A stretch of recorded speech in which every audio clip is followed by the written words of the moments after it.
Para hablar de crecimiento necesitamos ir a la Biblia, especialmente en el Nuevo Testamento. Allí encontramos el concepto de lo que esto es, especialmente las perspectivas tanto de Pedro como de Pablo en cuanto al crecimiento de la iglesia.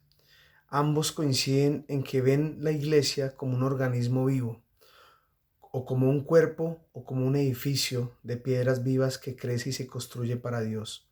En Efesios capítulo 2, versículo 20 y 21, dice: edificados sobre el fundamento de los apóstoles y profetas, siendo la piedra principal del ángulo Jesucristo mismo, en quien todo el edificio, bien coordinado, va creciendo para ser un templo santo en el Señor. Entonces aquí el apóstol está dando una idea de que el edificio necesita una coordinación para crecer. El edificio necesita tener esa coordinación. Y cuando hablamos del concepto de coordinación, nos estamos refiriendo a reunir los medios y los esfuerzos para una acción común. Eso significa el concepto coordinación a la que Pablo se está refiriendo allí. Pero más adelante en el mismo Efesios capítulo 4 versículo 16 dice: bajo su control, todo el cuerpo está siendo ajustado y mantenido unido con la ayuda de todas las coyunturas, y cada miembro actuando para cumplir su función. Así es como el cuerpo crece y se edifica así en amor.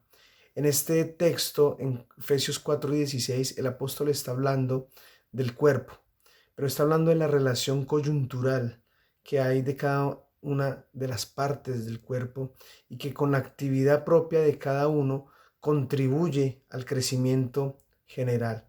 Es decir, el crecimiento corporativo es el efecto y la consecuencia de la actividad y el trabajo y la función de cada una de las partes del cuerpo.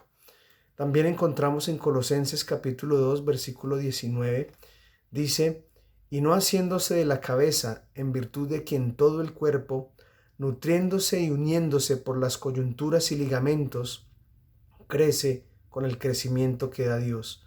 Una vez más, el apóstol habla de que todas las partes del cuerpo tienen que sujetarse a la cabeza que es Cristo, nutrirse y unirse entre sí coyunturalmente y a través de los ligamentos. Y dice la palabra: de esa manera crece con el crecimiento que da Dios. Es decir, una vez más, el crecimiento es el resultado de la unión, del trabajo, de la nutrición coyuntural. El apóstol Pedro se refiere edificados sobre la misma piedra principal que es Jesucristo, pero él habla edificados vosotros como piedras vivas.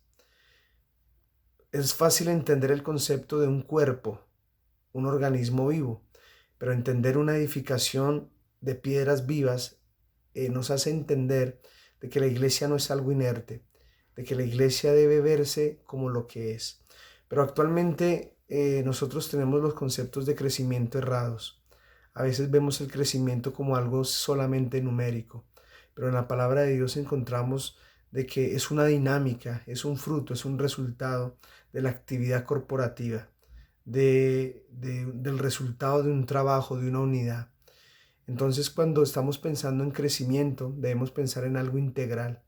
Debemos pensar en una relación tanto con la cabeza que es Cristo, pero también una relación entre unos miembros y otros. Es decir, el crecimiento es el fruto y el resultado de una función en Él. Estamos sujetos a la cabeza que es Cristo, pero estamos unidos y conectados a un cuerpo.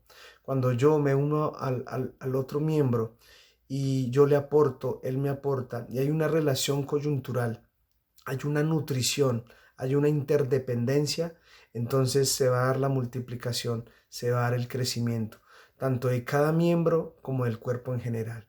Entonces necesitamos volver a este crecimiento bíblico. Y tanto el cuerpo como el edificio tienen ideas de una estructura, porque el cuerpo tiene estructura, el edificio tiene estructura.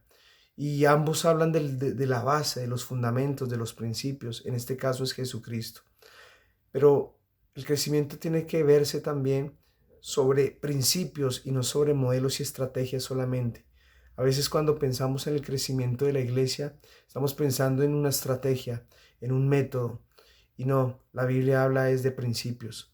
Si nos enfocáramos más en los principios bíblicos de lo que es crecimiento, como lo vemos en el libro de los Hechos, vemos una comunidad de fe que se unió, que se aportó, que se edificó unos a otros. De esa manera crecieron bajo el control, bajo la bendición y bajo la guía de la cabeza, que era Cristo Jesús.